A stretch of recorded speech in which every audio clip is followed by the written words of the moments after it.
Olá, bem-vindos a mais uma conversa nossa aqui. Hoje o tema é essencialismo. A gente vai explorar esse conceito com base num material bem interessante sobre o livro do Greg McKeown.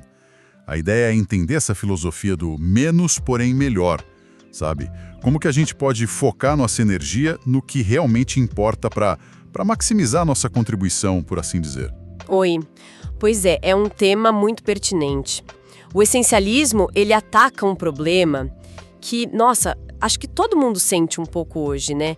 Aquela sensação de estar sobrecarregado, correndo para lá e para cá, mas no fim do dia sentir que não fez nada que realmente valesse a pena. Parece que a gente está ocupado, mas não necessariamente produtivo. Subutilizado, mesmo na correria. Exato. Aquela correria meio vazia às vezes. Isso.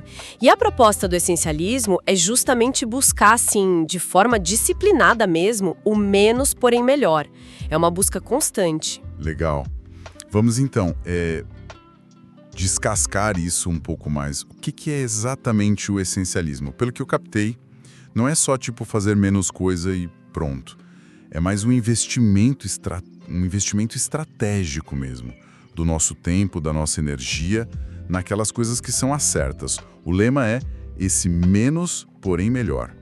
Me lembrou um pouco a filosofia do Dieter Rams, sabe, na Brown? Aquele design super focado no essencial, na função, bem diferente daquela imagem da energia indo para todo lado, né? Exatamente. O livro usa até uns diagramas para ilustrar isso, né? A energia dispersa versus a energia focada, tipo um raio laser. Isso. E tem aquela história do executivo, né? Que estava super sobrecarregado e aí ele meio que virou um consultor interno, focando só no que era vital mesmo, e aí ele redescobriu o foco. É um ótimo exemplo. E essa abordagem toda, ela se baseia em 3 verdades, assim. 3 pilares fundamentais, que a gente precisa entender, internalizar mesmo. A primeira é a escolha. É reconhecer que a gente tem o poder e talvez até a responsabilidade de escolher onde vai colocar nosso tempo e energia. A Madeleine L'Engle tem uma citação ótima sobre isso, né? É a capacidade de escolher que nos torna humanos. Não é só algo que a gente tem, é algo que a gente faz. É uma ação. Entendi. É ativo, não passivo. Isso. O exemplo de largar a faculdade de Direito que aparece na fonte foi isso. Um ato de escolha consciente, exercer esse poder. É o contrário daquela coisa da impotência aprendida. Ah, aquele experimento com os cães, né? Esse mesmo, que depois de um tempo sem poder evitar algo ruim, eles simplesmente paravam de tentar, mesmo quando podiam escapar. Eles perdiam a noção da própria capacidade de escolha. Assustador pensar nisso, né? Nossa, muito. E se a escolha é o primeiro pilar, qual que é o segundo? Porque o mundo parece jogar tanta coisa na nossa direção o tempo todo. Exatamente aí que entra o segundo pilar, o ruído. A realidade, assim, nua e crua, é que a grande maioria das coisas que brigam pela nossa atenção são, na verdade, triviais, são ruído. São as pouquíssimas coisas que têm um valor realmente excepcional. Isso lembra muito o princípio de Pareto, o 80-20. Ah, sim, 80-20. Pois é. Muitas vezes, 80% dos resultados vem de só 20% dos esforços. Warren Buffett é um exemplo disso no mundo dos investimentos, né? Ele concentra a grana dele em pouquíssimas empresas. O grande desafio para a gente é desenvolver essa habilidade de filtrar o ruído, de identificar o que é essencial de verdade no meio de tanta coisa. Entendi. Então a gente tem a escolha, mas precisa filtrar esse ruído todo para poder escolher bem. Faz sentido. E a terceira verdade? A terceira são as trocas, os famosos trade-offs. É aceitar de forma honesta e às vezes bem difícil que não dá para ter tudo, não dá para fazer tudo. Toda vez que a gente diz sim para alguma coisa, a gente tá, mesmo que sem perceber, dizendo não para várias outras coisas. É verdade. A Southwest Airlines é um exemplo clássico disso nos negócios.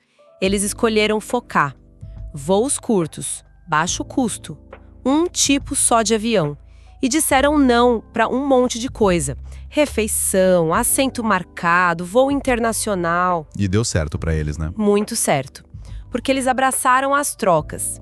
Diferente da Continental, que tentou copiar só uma parte. sem mudar a estrutura toda, ficou naquela estratégia em cima do muro, sabe? E não funcionou. Aceitar as trocas é fundamental para qualquer estratégia dar certo. Essa lógica da Southwest é clara. Mas essa coisa de aceitar as trocas de forma tão radical não pode levar a gente a ficar meio bitolado? Sei lá, perder oportunidades importantes por estar focado demais? Onde que fica essa linha? Ótima pergunta. É uma preocupação super válida e o essencialismo lida com isso na primeira fase prática, que é a de explorar. Explorar? Mas a ideia não era fazer menos? Parece um paradoxo, né? Mas para conseguir escolher menos e melhor depois, os essencialistas, na verdade, eles exploram mais opções no começo. Ah, interessante. A ideia é investigar bem, sabe? Para ter certeza que a escolha final, aquela que vai receber o foco, seja a mais acertada possível, e para fazer isso direito, a primeira coisa é criar espaço. Explorar mais para poder escolher menos. Curioso. E como que se cria esse espaço na prática, no dia a dia corrido? Bom, uma das práticas-chave é justamente escapar. É criar, de propósito mesmo, um espaço físico e mental para pensar, para refletir, ponderar, sem ser interrompido o tempo todo. Tipo as Think Weeks do Bill Gates? Exatamente. É um exemplo famoso. O poder disso não está só no silêncio, mas em criar um vácuo intencional, sabe? Para processar informações, conectar ideias de um jeito diferente, longe da pressão do dia a dia.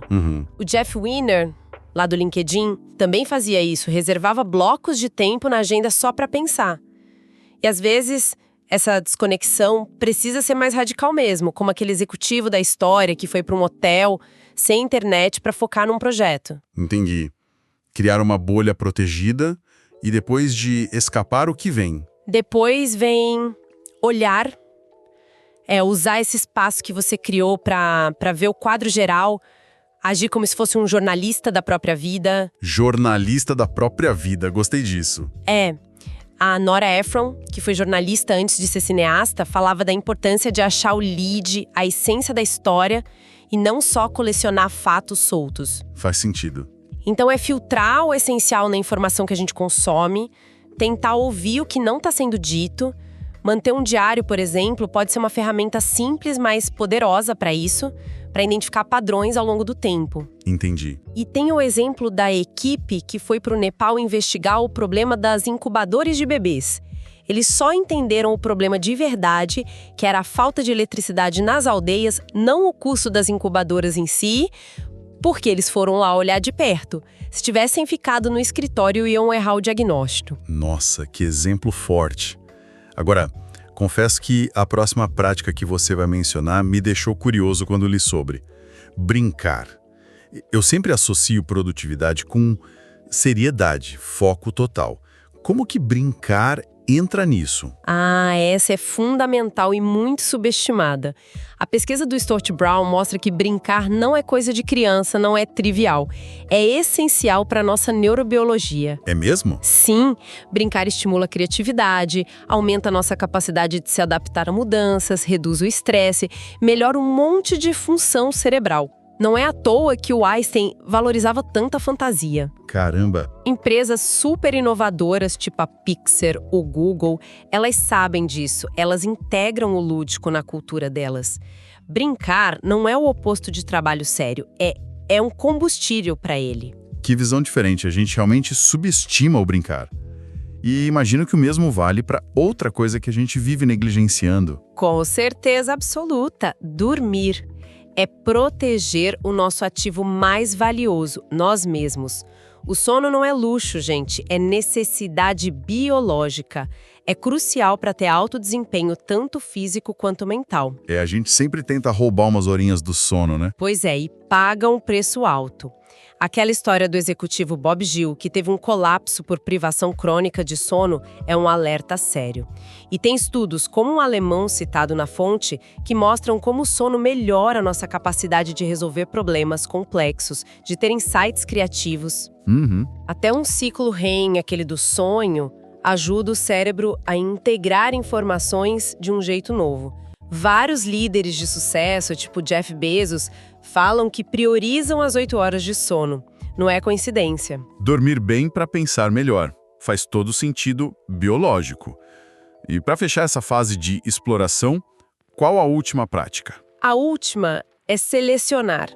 Depois que você explorou as opções, criou espaço, olhou, brincou, dormiu bem, aí você precisa aplicar critérios bem rigorosos e explícitos para tomar a decisão. Rigorosos como? Aí entram umas ferramentas interessantes. Uma é a regra dos 90%. Você avalia uma opção, uma oportunidade numa escala de 0 a 100. Se não for 90 ou mais, descarta.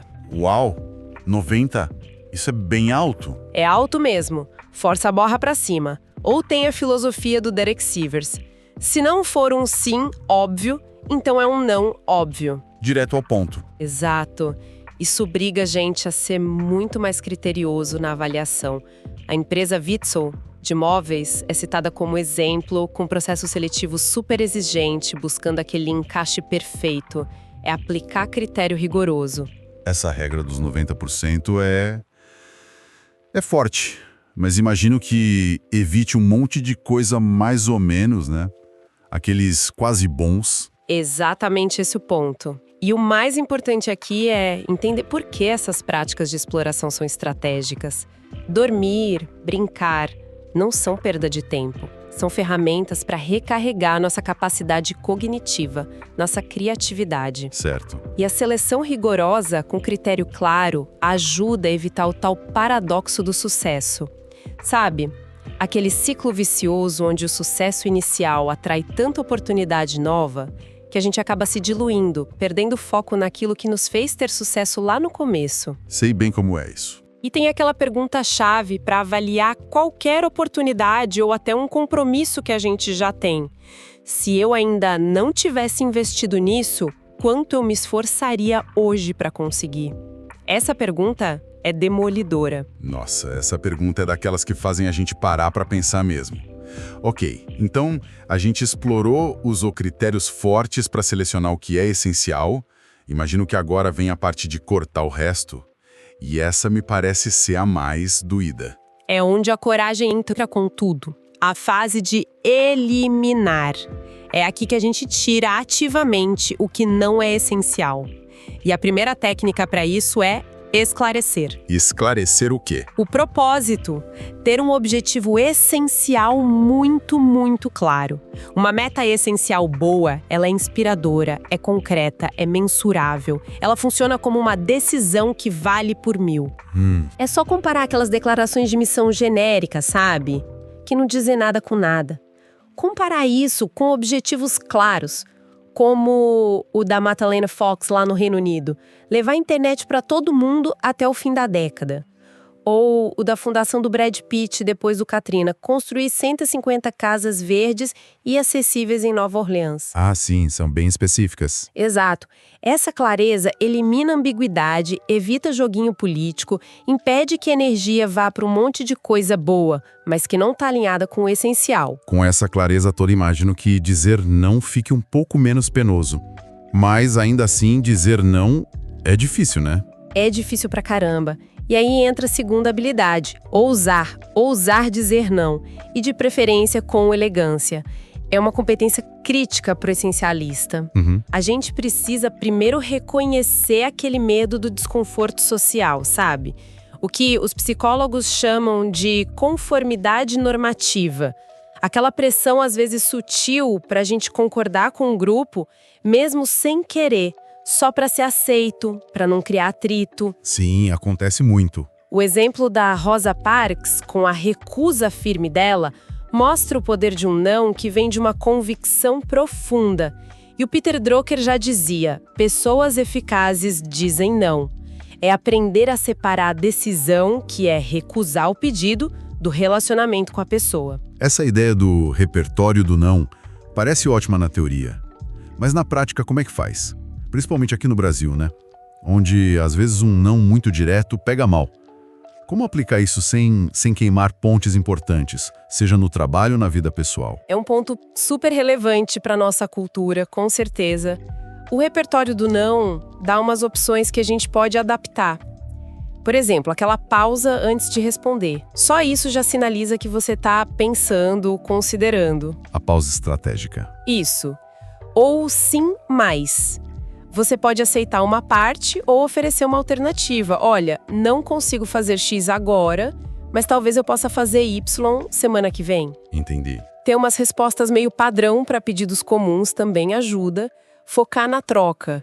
Para eu fazer isso que você está pedindo, eu teria que deixar de fazer aquilo outro que é minha prioridade agora. Isso explica a recusa de um jeito lógico, não pessoal. É uma boa justificativa. Usar humor, quando cabe, claro, pode quebrar o gelo. Ou simplesmente oferecer uma alternativa, indicar outra pessoa.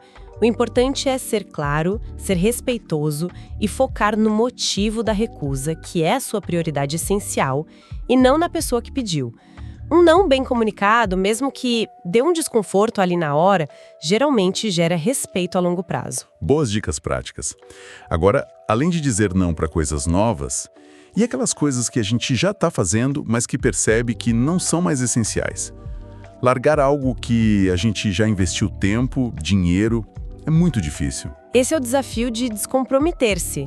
A gente tem uma tendência danada a cair na falácia dos custos perdidos. Sabe, continuar investindo em algo só porque já investiu muito antes, mesmo sabendo que não vale mais a pena. Ah, o Concorde é o exemplo clássico disso, né? Exatamente. O Concorde. E a gente luta também contra o efeito dotação, que faz a gente valorizar muito mais aquilo que já tem, só por ser nosso. Fica difícil abrir mão. Verdade.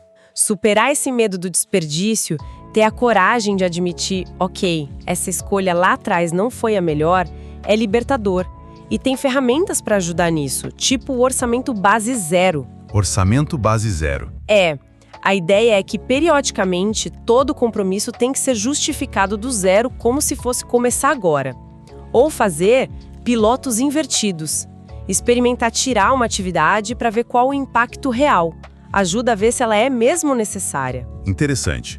E quais as outras técnicas para eliminar? Tem a habilidade de editar, que é aquela arte, muitas vezes invisível, de tirar o supérfluo para deixar a mensagem mais clara, mais impactante. Pensa num bom editor de cinema, tipo o Michael Kahn trabalhando com Spielberg, ou um editor de texto, como o Stephen King recomenda lá no livro dele sobre a escrita. Certo. Editar envolve cortar o que não serve, condensar para fazer mais com menos, corrigir o que está desalinhado do objetivo e, muito importante, saber a hora de não mexer.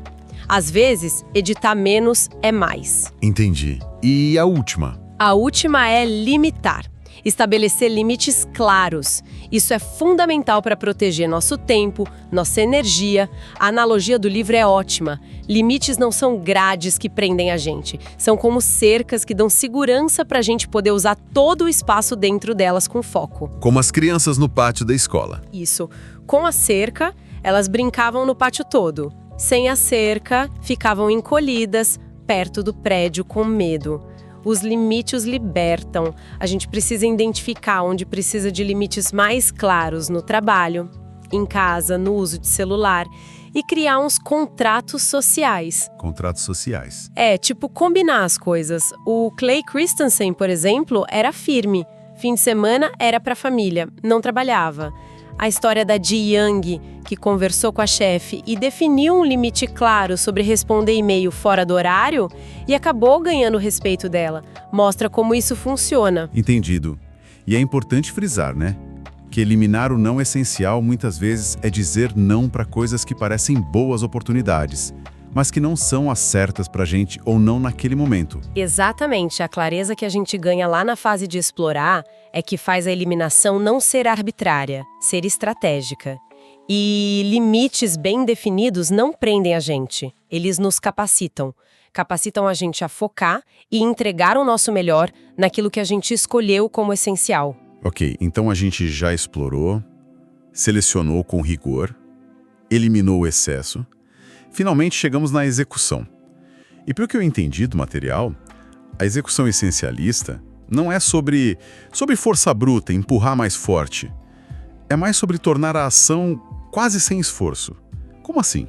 A ideia é essa mesmo, é tirar o atrito do caminho, Criar sistemas que facilitem fazer o que é essencial. Uma técnica-chave para isso é criar amortecedores, buffers. Amortecedores, tipo margem de segurança? Exatamente. Construir margens para lidar com o inesperado que sempre acontece, né? A história do José lá no Egito, na Bíblia, que estocou grãos nos anos bons para se preparar para os anos ruins, é um exemplo clássico. Ou na corrida para o Polo Sul. O Amundsen planejou com buffers, com contingências para tudo. O Scott contou mais com a sorte. E não deu certo para ele. Uma regra prática que o livro sugere é adicionar uns 50% de tempo extra nas estimativas de prazo. 50%, nossa. Parece muito, né? Mas é para combater a nossa tendência natural de ser otimista demais, a tal falácia do planejamento. Se preparar bem, com folga, é a chave. Anotado. Adicionar 50%. O que mais? Para facilitar a execução. Outra técnica muito poderosa é subtrair. Em vez de ficar pensando no que precisa adicionar, mais esforço, mais gente, mais dinheiro, o foco é identificar e remover o maior obstáculo. A restrição principal, o gargalo que está travando o progresso. Ah, tipo a teoria das restrições do livro A Meta. Exatamente, aquele conceito. A história do Alex na trilha com os escoteiros ilustra bem. Ele identificou o menino mais lento, ajudou a aliviar a carga dele e o grupo todo andou mais rápido. A pergunta é, o que está realmente me impedindo de chegar no essencial? Tirar esse freio principal costuma dar muito mais resultado do que só acelerar. Faz todo sentido. Encontrar e tirar o maior freio. E para criar aquele start, aquele impulso para continuar... Aí entra a técnica de avançar, usando o poder das pequenas vitórias. Começar pequeno e celebrar cada progresso, por menor que seja. Isso cria um ciclo positivo de motivação, de impulso. Pequenas vitórias. Sim, o exemplo de Richmond, no Canadá, com as multas positivas da polícia é incrível. Eles começaram a recompensar os bons comportamentos dos jovens, em vez de só punir os ruins, e a criminalidade juvenil caiu muito. Que interessante. A gente pode aplicar isso focando no progresso mínimo viável, ou fazendo a preparação mínima viável. Começar uma tarefa grande bem antes, mas com esforço inicial pequeno, só para quebrar a inércia. E visualizar o progresso ajuda muito com quadros, gráficos. E tem a pesquisa da Teresa Amabile, de Harvard, que mostra isso claramente. O sentimento de progresso num trabalho que tem significado para a pessoa é o maior motivador no ambiente profissional. Pequenas vitórias alimentam o engajamento, a criatividade. Gosto muito dessa ideia do progresso mínimo viável. E a rotina? Muita gente associa a rotina com monotonia, falta de criatividade. Como o essencialismo vê isso? Vê de um jeito bem diferente. A rotina como a genialidade de fluir. As rotinas certas, veja bem, elas automatizam os comportamentos essenciais. E isso libera nossa energia mental consciente para a gente usar em tarefas mais complexas, mais criativas. Pensa na rotina pré-competição do Michael Phelps, quase robótica. Aquilo colocava ele no estado mental ideal, sem ele precisar gastar energia pensando nisso. Neurologicamente falando, quando a gente repete uma rotina, fortalece as conexões dos neurônios e o que era difícil vai ficando mais fácil. Entendi. E longe de matar a criatividade, as rotinas certas podem até estimular, porque liberam espaço mental. O Mihaly Csikszentmihalyi observou isso em pessoas muito criativas. Ou Jack Dorsey, que tinha um tema para cada dia da semana. Faz sentido. O truque é identificar os gatilhos dos nossos hábitos e substituir conscientemente as rotinas não essenciais por outras que sirvam ao nosso propósito essencial. E uma rotina poderosa... Fazer a tarefa mais importante ou mais difícil do dia primeiro, logo de cara. Automatizar o essencial para liberar a mente. Gostei. E a última técnica de execução, qual é? A última é focalizar. É estar totalmente presente no aqui e agora. É se perguntar constantemente, o que é importante agora? Aquele treinador, Larry Galwex, usava essa pergunta para manter o time focado no jogo, no momento. Evitar ficar remoendo o erro do passado ou ficar super ansioso com o futuro. E é entender a diferença crucial entre multitarefa e multifoco. Ah, essa é boa. Multitarefa, tipo ouvir música e lavar louça, às vezes dá para fazer. Agora, multifoco, que é tentar se concentrar em 2 ou mais coisas complexas ao mesmo tempo, isso o cérebro humano simplesmente não consegue fazer bem. É comprovado. É verdade, a gente acha que consegue, mas não consegue. Não consegue. As histórias do livro sobre o almoço consciente, prestando atenção em cada garfada, ou do candidato a emprego que ficava olhando o celular na entrevista, ilustram bem a diferença entre estar presente e estar distraído. Às vezes, uma simples pausa renovadora de 1 minuto no meio do dia já ajuda a gente a recentrar o foco. Essa distinção entre multitarefa e multifoco é realmente chave. Sem dúvida. E por trás de todas essas técnicas de execução, a ciência apoia. Rotinas eficazes, liberam recursos cognitivos, o progresso, mesmo pequeno, motiva. Tirar o maior gargalo tem impacto sistêmico e estar presente melhora não só o resultado, mas a qualidade da nossa experiência de vida. Então, fazendo um balanço geral aqui, a mensagem do essencialismo parece bem além de só umas dicas de produtividade, né? É mais uma filosofia mesmo. Uma abordagem disciplinada, consistente, resumida naquele menos, porém melhor. No fundo, parece ser sobre retomar o controle das nossas escolhas, né? Focar nossa energia onde a gente pode realmente fazer diferença, viver com mais propósito, mais intenção. Aquela história da enfermeira Bronnie Ware sobre o maior arrependimento das pessoas no fim da vida. Ah, sim. Queria ter tido a coragem de viver uma vida fiel a mim mesmo, não a vida que os outros esperavam de mim. Essa mesma bate muito forte com a ideia do essencialismo. Parece que viver de forma essencialista é meio que um antídoto para esse tipo de arrependimento. Exatamente. É uma conexão poderosa. E para a gente fechar, talvez deixar uma provocação final. A gente explorou as ideias, as fases, as técnicas, mas e se a gente desse um passo além? Como seria se a gente abraçasse não só as ferramentas, mas a mentalidade essencialista? Se isso se tornasse parte de quem a gente é, como que isso poderia mudar lá na raiz, o jeito como a gente encara nossos objetivos, nossos projetos, até os relacionamentos, o fluxo do dia a dia? Olhando para a vida agora, nesse momento, qual seria talvez a única coisa não essencial que daria para eliminar começando hoje mesmo, para criar um pouquinho mais de espaço e energia para aquilo que realmente importa para cada um?